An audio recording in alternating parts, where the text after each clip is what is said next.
perdoou o mundo antigo. Quando Deus mandou as águas do dilúvio, Deus perdoou a humanidade? Não perdoou, a não ser Noé e suas famílias, seus familiares. A Bíblia diz: e mais guardou Noé o pregoeiro da justiça. Você sabe quantos anos Noé pregou? Naquela época, Noé pregou 120 anos.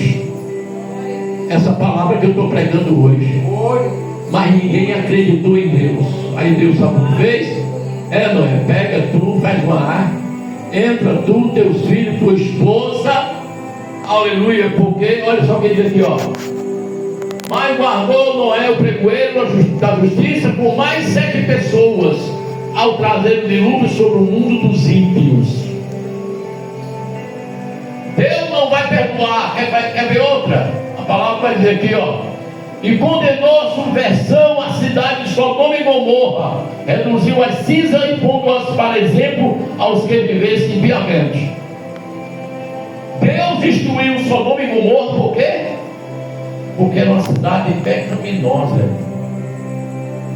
O negócio era tão feio, Sodoma e Gomorra, que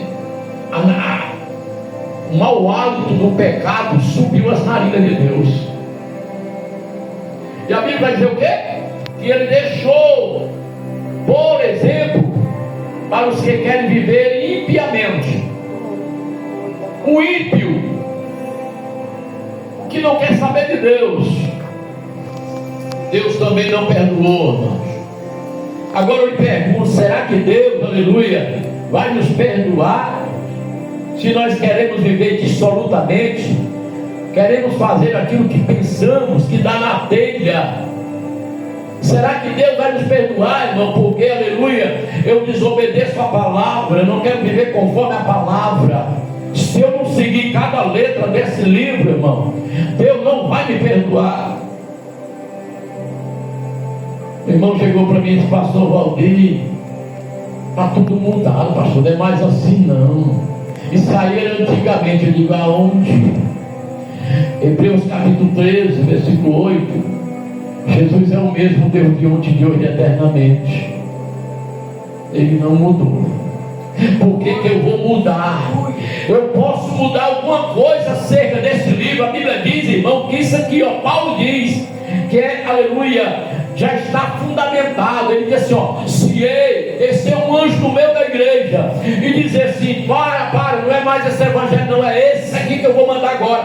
A Bíblia diz que Paulo diz assim, ó: considere anátema.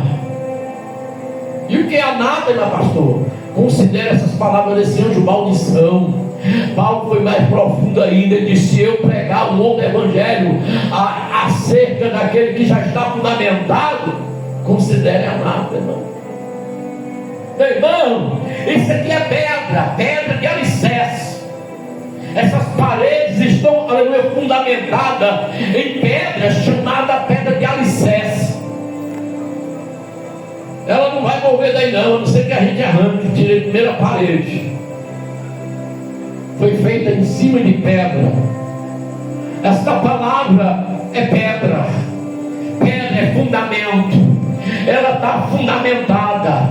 Paulo, em suas epístolas, ele vai dizer que ela é inerrante, é infalível, ela é digna de toda aceitação. É toda palavra.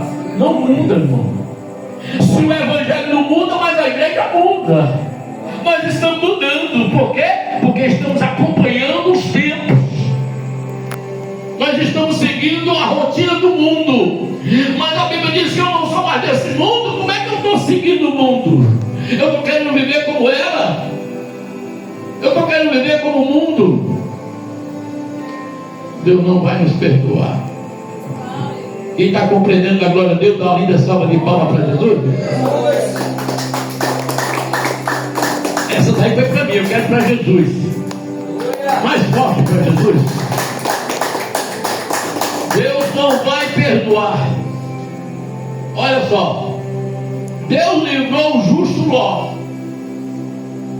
enfadado, Sodoma e Gomorra, enfadado da vida absoluta dos homens abomináveis.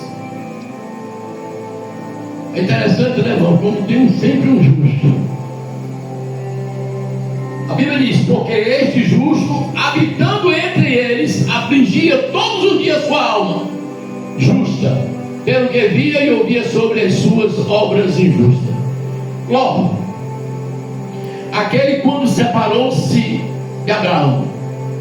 Ló era sobrinho de Abraão. E a Bíblia vai dizer que os pastores de Ló discutiram com o pastor de Moisés por causa do rebanho. Aí o que ele faz? Ló, meu filho, vem cá, Abraão chegou. Escolhe, se tu for para a direita, eu vou para a esquerda. E se tu fores para a esquerda, eu vou para a direita. Logo viu o quê? As campinas, ó. O verde. Do outro lado, deserto. Eu digo, eu vou aqui para a direita. Pois tá bom, meu filho, eu vou para a esquerda. Ele foi lá para Sodoma e Gomorra. Mas Ló foi livre. Porque naquele encontro dos anjos que desceram para falar com Abraão, ele disse: ei, Abraão, eu vou destruir Sodoma e Gomorra. Senhor, mas se tiver 50 justos, aí eu não destruo não. Aí foi baixando. Mas se tiver 40, não destruo. Se tiver 30, aí foi até chegar em Ló. Deus livrou. Era um homem afligido naquele lugar. A Bíblia vai dizer no versículo 9: assim sabe o Senhor livrar da tentação os piedosos. Deus sabe quem são os piedosos e Deus nos livra. Mas a Bíblia também diz o quê? E reservar os injustos para o dia do juízo, para serem castigados. E é interessante, irmão, quando a gente lê esse versículo, a primeira coisa que vem na mente: ainda bem que eu não sou ímpio, ainda bem que eu não sou injusto, ainda bem, aleluia, que eu sou crente. Mas nem todos que dizem Senhor, Senhor, entrará no reino dos céus. Mas Senhor, eu curei, eu orei, o paralítico andou, o morto ressuscitou, apartai-o de mim, maldito, porque vocês praticaram a iniquidade. É iníquo, é ímpio. Dentro da igreja, irmãos, há joio e trigo, há crente e não crente. O profeta Malaquias, no capítulo 3, no último versículo, ele vai dizer assim, ó: e aí vocês verão outra vez a diferença entre o justo e o injusto, entre o servo e o ímpio. Tem diferença, irmãos? Tem diferença. Quando a gente aceita Jesus, é para aceitar Jesus corpo, alma e espírito. Tem gente que só é crente dentro da igreja. Tem gente que só se veste quando vai para a igreja. E às vezes nem para a igreja se veste quando convém se vestir. Eu estou falando de veste não, estou só dizendo assim, porque já imaginou, irmão, se eu sou pastor, dentro da igreja eu estou bem vestido, não estou mesmo? Camisa comprida, gravata. Terminasse o curso, já imaginou, irmão? Botar sua bermuda e jogar bola no meio da rua ali? Eu era o quê, irmão? Eu era crente ímpio. Eu era crente mundano. Se eu sou assim, eu tenho que ser assim em casa, na rua, na escola, no trabalho.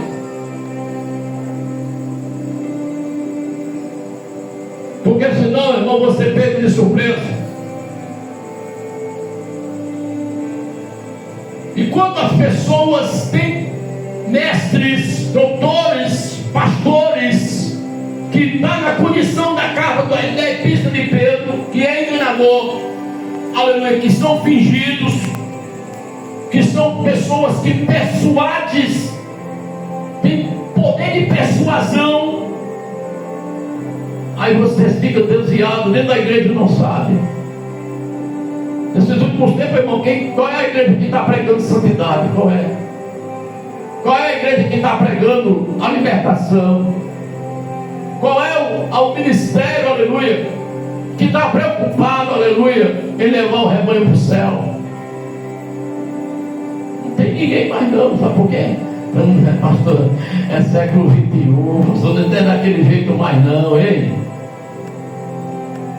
A gente precisa ser crente quadrado, não redondo. Porque na hora do abismo, o redondo rola bem ligeiro. O quadrado, ele você dá uma rodada e pá, fica. Não rola não, não cai não. Mas principalmente aqueles que segundo a carne andam. Como é que andar segundo a carne? Fazendo a vontade própria. Quem anda segundo a carne cai nas concupiscências da carne. Fazendo a vontade da carne, vai para as coisas que não é do agrado do Senhor. Mas a Bíblia vai dizer assim, ó, mas principalmente aqueles que andam segundo a carne, já está preparado, já está reservado o castigo para eles no dia do juízo. Ó, vamos continuar aqui para você entender o que eu estou dizendo.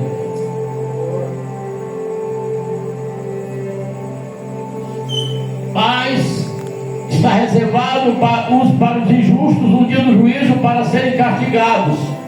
Mas principalmente aqueles que andam segundo a carne, em concupiscência da imundícia e desprezam as dominações, atrevidos, obstinados, não receiam blasfemar das autoridades. Esse aí está reservado o castigo. Já está decretado, o martelo está batido. Porque são obstinados, são atrevidos, são blasfemos, aleluia, e são carnais, que a Bíblia vai dizer que a igreja precisa andar no Espírito, e tem que ser espirituais.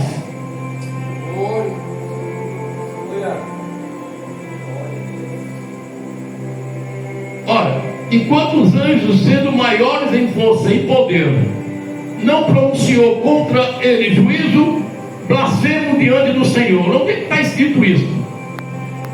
Irmãos, sabe esse versículo aí que Pedro coloca, encaixa na epístola dele? No livro de Judas, no verso 9, porque Judas só tem um capítulo. E o arcanjo Gabriel não ousou pronunciar nenhuma palavra de maldição contra ele. Quem era isso? Eles estavam discutindo sobre o corpo de Moisés. Sabe o que é? Sabe por quê que essa passagem acontece no livro de Judas? Mas simplesmente ele diz assim: que o Senhor te repreenda, Satanás. Tem gente que acha que pode mais que o Satanás. Diz: eu vou te pegar e vou te esmanguelar, eu vou pisar na tua cabeça, Satanás. Ó, se o anjo do Senhor não usou pronunciar nenhuma palavra de maldição, mas disse: o Senhor te repreenda, Satanás, foi exatamente que eles estavam discutindo sobre o corpo de Moisés. A Bíblia diz, irmão, que a Bíblia diz que Deus escondeu o corpo de Moisés para que o diabo não fizesse de Moisés um santo ao qual pessoas iriam idolatrar, porque Moisés foi Deus puro na terra. Moisés foi Deus purinho na terra. E aí o diabo querendo o corpo dele, aí o anjo disse assim: pera aí, ele disse assim: não, o Senhor te repreenda, Satanás. Eu queria fazer uma estátua de Moisés. Como é que ele faz? Não é ele que ia fazer. Quem fez a estátua de Maria? Quem fez a estátua de Padre Cícero para ser santo, idolatrado nesses tempos? Quem foi? Foi o homem. Salmo 115 vai dizer: e os que fazem, aleluia, imagem, que tem olhos mas não veem, que tem boca mas não falam, que tem nariz mas não cheiram, tem pés mas não andam, tem mão mas não apalpam, se tornam semelhantes a eles. E aí agora o anjo do Senhor não usou blasfemar, mas a gente, a igreja, acha que é poderosa, que pode, está reservado. O que eu quero dizer com isso, irmão? Que para ser cristão tem que andar na lista da risca. Ser cristão, irmão, é você todo dia olhar para esse piso aqui. Imagina, ó, vou conjecturar aqui, ó. Vamos imaginar que no lugar dessa cerâmica tem, sabe o quê? Bandejas de ovos. Tudo é ovo. Como é que tu vai andar em cima de ovo? Cuidado. Andar no pasto do gado, devagarzinho, para não quebrar, porque se quebrar, estamos andando assim, não é? Nem vigiamos, nem oramos, nem vigiamos. Eu costumo dizer que Jesus não voltou por causa da igreja do Senhor, da igreja dos últimos dias, de todo o planeta Terra. Por que, pastor? Porque se Jesus voltasse agora, ia ficar vazia as mansões que ele foi preparar. Jesus falou: vou preparar um lugar para vós, para que no dia da minha vida vós estáis comigo também. Ele foi preparar. E a Bíblia diz que João, lá em Apocalipse, ele vê o lugar que Jesus foi preparar. Se já imaginou se João, a Bíblia diz que ele vê, né? Vamos imaginar que se ele disse assim: ei, igreja dos últimos dias, eu vi a mansão celestial que Jesus disse naquele dia que iria preparar para nós. É linda. Lá as ruas são de ouro.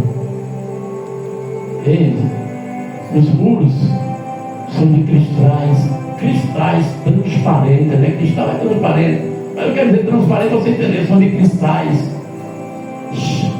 cheio de pedras preciosas no muro.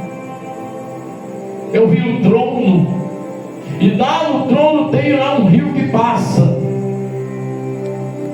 E João começa a descrever o lugar que Jesus vai preparar para a igreja, mas a igreja não quer ir para lá, porque ainda não estamos convertidos, estamos só convencidos, porque não estamos preparados. O profeta vai dizer: prepara a tua igreja para se encontrar com teu Deus. Mas parece que nós não estamos preparados.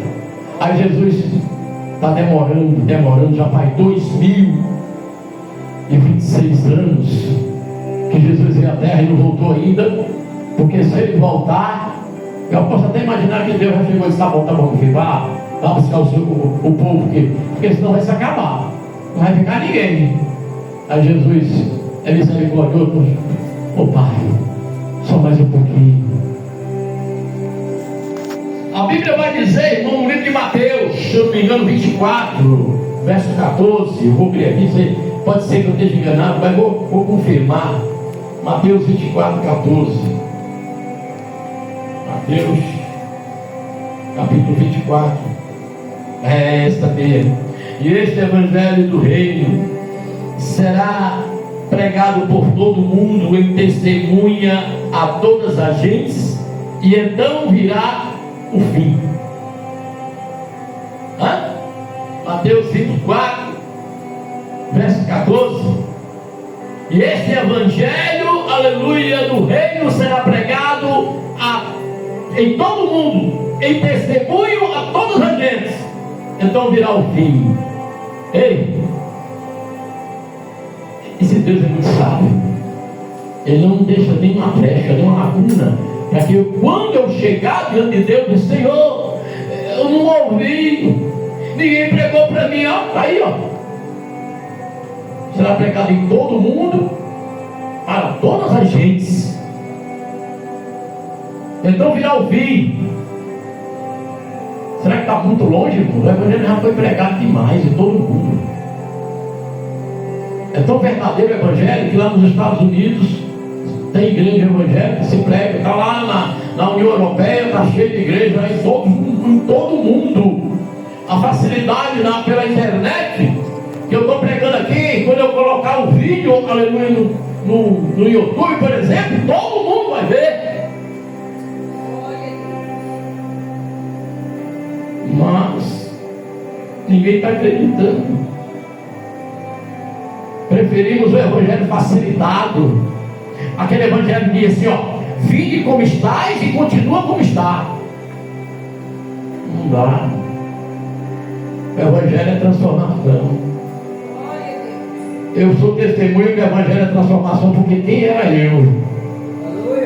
Dono de banda de forró, nunca tinha lido a Bíblia na minha vida. Trabalhei ali na praça Coração de Jesus, quando era o do almoço. Eu trabalhava numa distribuidora de remédios. Probel Parente, me lembra até o nome da empresa, ainda estava ainda. E quando chegava o do almoço, eu entrava na igreja Coração de Jesus. E eu entrava e tinha um defunto em forma de gente, que era Jesus, dentro de um caixão que não era de madeira, era de vidro, para todo mundo ver. Eu chegava ali e disse, meu Deus, para que mataram esse homem? E leigo, indouto, não conhecia, olhava, esse homem não fez mal nenhum, mataram esse homem. Se eu não conhecia a Bíblia, você não tivesse morrido, a gente não estava nem aqui. A graça nem era salvífica e nem existia. Mas a gente renuncia à graça porque queremos andar com o nosso bel prazer, do jeito que a gente quer, tá? Se Deus me aceitar, assim eu vou ser. Se Ele não quiser, não tem problema. Serve a Deus de qualquer maneira, só vem para o culto do jeito, qualquer dia, quando Ele resolve a vir. Não, hoje eu não vou para o culto, determinar que não vim para o culto é dizer não para Deus, é virar as costas para Deus. Hoje eu não vou para o culto não, porque eu briguei com o marido, eu briguei com minha esposa, eu briguei com meu filho. É onde você tem que vir para se reconciliar.